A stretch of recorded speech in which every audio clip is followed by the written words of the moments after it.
Okay, so for my media evaluation, I decided to do like a little podcast. So here we go. My group consisted of me, Paige Bowater, Elizabeth Moore, and Adam Hicks. And our basic plot was that, like, if it had been a full film, it would have been that you can get clones of your children, so that if they behave, you can just like pop them, kill them, and replace them with a clone.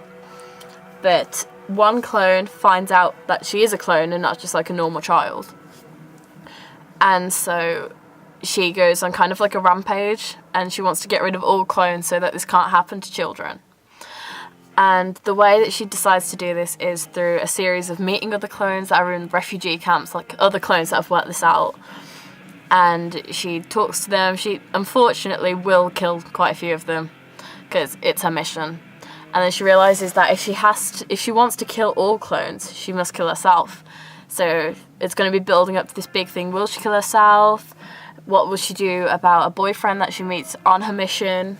It's like, whoa, big thing. Okay, in what ways does your media product use, develop, or challenge forms and conventions of real media products? We have challenged the norm of filmmaking with our piece in a number of ways, and I believe we have also developed them further from other types of media. Our media project did not include the expenses that like modern day films would, such as like acting and set costs. So ours involved just using the right people that we thought were suitable, but obviously within our budget of 0. So just using students basically. Our production is very different because our storyboard is unique. Like, I don't know of a film that follows anything along the lines of ours, and so I think it makes it very strong. And like, if it got into the media, I think it would make it killing in profit. We used the stereotypical perfect family, but we changed it into something that was far from perfect. It became mysterious, and it makes it curious to an audience. I think it was quite simple compared to a lot of things. Like, we used Final Cut, which is like, it's professional quality editing software, but it's quite simple to use. I think, like, I learnt quite a few new skills during editing and things like that. So yeah, we kind of challenged the norms of filmmaking through our plot and through the fact that the software we used wasn't complex. Like, we didn't use special effects or anything like that. I think the only kind of special effect we use is during the gunshot.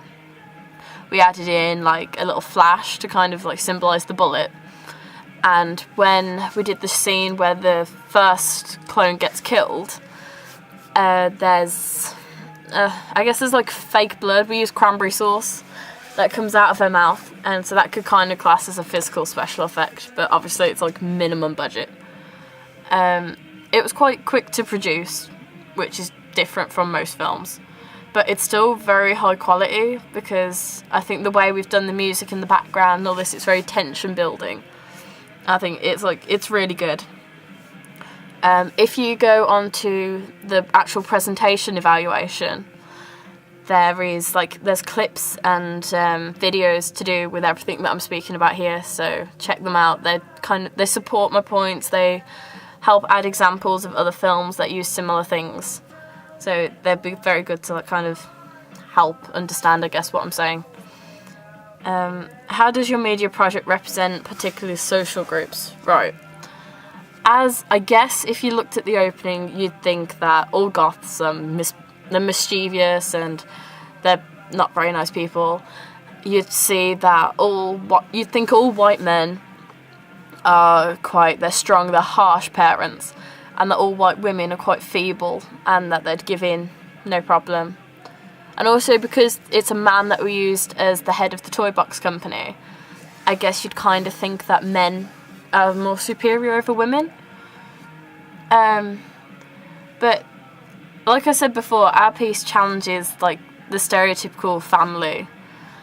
And so I think, I don't know, it kind of challenges the social groups, because we did our family as though they were middle class. Seems though we're saying that it would cost money to get these clones. So middle class seemed like the most suitable one. Okay, again, there's videos and references to do with that. But the idea for the stereotypical family going wrong was inspired by American Beauty, where it shows the typical family and what they look like on the outside, but what actually is going on underneath, and like all the fights and all the arguments. So I think it was quite a good little bounce off point for us, really. Except we've twisted it and made it quite sadistic. What kind of institution might distribute your media and why? Well, white men are represented as being powerful and controlling in our piece, as the dominant character is Mr. Hansel. The female adult character obeys every wish of her husband, thus suggesting that the female stereotype of being feeble is accurate. The piece also conforms to a preconceived idea that teenagers are disobedient, as the younger character runs away from her parents. I'd say that because of it following quite a few stereotypes, but like in the beginning, before it starts challenging them, that it'd be more of an amateur company that would use ours, because they'd instantly gain quite a strong fan base without having to challenge too many things and making it complicated, like without the risk. So like an example of this would be like Armageddon Productions, who do quite a few horror pieces but very low budget ones. I think that there would be a possibility of a larger company doing it, because the plot is quite enticing and it's very strong, and the editing software is very professional. Like it's also used by, I think it's the Coen brothers when they do pieces, and I think it gives it a very like sort of soft effect, which is always good. Right, our target audience, I guess the demographic would be anywhere between 15 and 25 because of the violence, but like I guess just the plot in general, it wouldn't really appeal to anyone over that, because it might seem a bit, I don't know, immature. It'd be I guess most strongly for like psychographic demographic, it would appeal to reformers, because it would provoke like a conscious need to stop medical development due to obviously the implications that we've included of what happens with cloning and stuff like that. I think that the ethnicity would be predominantly white English, because of the majority of the cast being white English. Obviously later on we've said that if we'd made it into a full piece, there'd be a Hispanic character, a few Afro-Caribbean characters, and even some Asian. But purely from the introduction, I guess it'd be like a predominantly white thing. The background would probably be the unemployed, purely because that we looked into horror, and it is predominantly unemployed young, like youth, that watch them. So we try our best to like appeal to that kind of thing with like over dramatic plots and little twists and things like that. Because obviously that would be the easiest way to get the big audience and make it a success. And I think as far as sexuality is concerned, there wouldn't be like a preference either way, because we want to explore all sorts of relationships throughout our piece. But obviously with actual like gender, it would be mainly women. I think it would be quite an empowering film to women, to show that our main character is a woman and she's strong and she is proving her point to the world that cloning is wrong. How did we attract our audience? Well, we addressed a range of ages and audience. We targeted them at first, speaking to them about what kind of things that they'd want in a film. And as far as horror is concerned, most people, I'd say probably around 70% of the people we asked, said that they were fed up of the stereotypical underlining plot that there's a couple, they fall in love, and everyone lives happily after and all that rubbish. What do you dislike about the endings of some horror films? You know, like the guy always getting the girl and all this lot. A lot of the time the main monster comes back to life for like no need for 10 seconds and dies again. It just ends on a complete cliffhanger. Or in the case of Freddy vs. Jason, he gets his head cut off and winks at the camera. Sometimes either the plot can be confusing or just be really stupid.